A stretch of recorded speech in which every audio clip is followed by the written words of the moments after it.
We all know that Node API is designed around callbacks. We pass functions to other functions as arguments, and those argument functions get executed at a later time somehow. For example, if we change our slow add function to output the result in a set timeout call after 5 seconds, the first argument to set timeout is the function that is famously known as a callback. So let's see what happens on the stack for this case.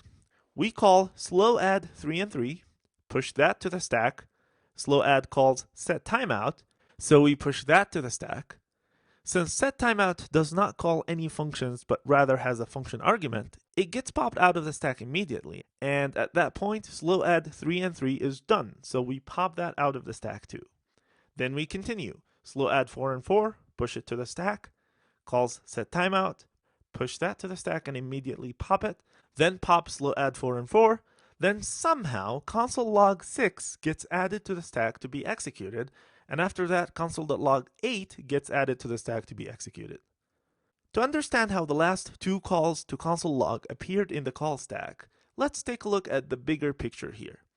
First, it's important to understand that an API call like setTimeout is not part of V8. It's provided by Node itself, just like it's provided by browsers too.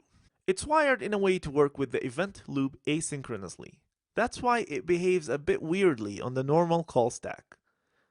Let's talk about the event queue, which is sometimes called the message queue or the callback queue. It's simply a list of things to be processed. Let's call these things events. When we store an event on the queue, we sometimes store a plain old function with it. This function is what we know as a callback. A queue data structure is a first in, first out structure. So the first event we queue will be the first event to get dequeued. To dequeue and process an event from the edge of the queue, we just invoke the function associated with it. Invoking a function will push it to the stack.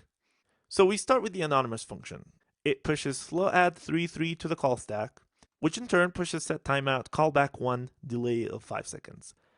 The set timeout callbacks here in this example are actually anonymous functions, but to simplify the visualization, I labeled them callback 1 and callback 2. At this point, Node sees a call to its setTimeout API, takes note of it, and instantiate a timer outside of the JavaScript runtime. The setTimeout call on the stack will be done and popped out. And while the Node timer is running, the stack is free to continue processing its items. It pops slow add 3, pushes slow add 4, which in turn pushes setTimeout with the second callback. Node kicks off another timer for this new setTimeout call, and the stack continues to pop its done functions. After 5 seconds, both timers complete, and when they do, they queue the callbacks associated with them into the event queue. Exactly at this moment, the event loop has something important to do. The event loop job is super simple. It monitors the call stack and the event queue. When the stack is empty and the queue is not empty, there are events waiting to be processed in the queue, it will dequeue one event from the queue and push its callback to the stack. It's called an event loop because it loops this simple logic until the event queue is empty. Right now, our example's call stack is empty, and the queue is not. The event loop will pick callback 1 and push it to the stack. Callback 1 will push console log call to the stack, which returns immediately, and this marks callback 1 as done. The stack is empty again, and we still have one event to process, so the event loop will push callback 2 to the stack.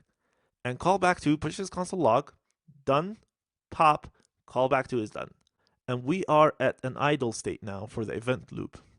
The stack is empty and the queue is empty. Node will exit the process when we reach this state. All Node APIs work with this concept.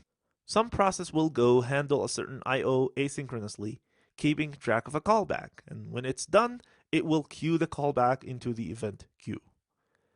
Keep in mind that any slow code being executed on the stack directly will block the event loop. Similarly, if we're not careful about the amount of events that get queued in the event queue, we can overwhelm the queue and keep both the event loop and the call stack busy. As a Node developer, These are some of the most important things to understand about blocking versus non-blocking code.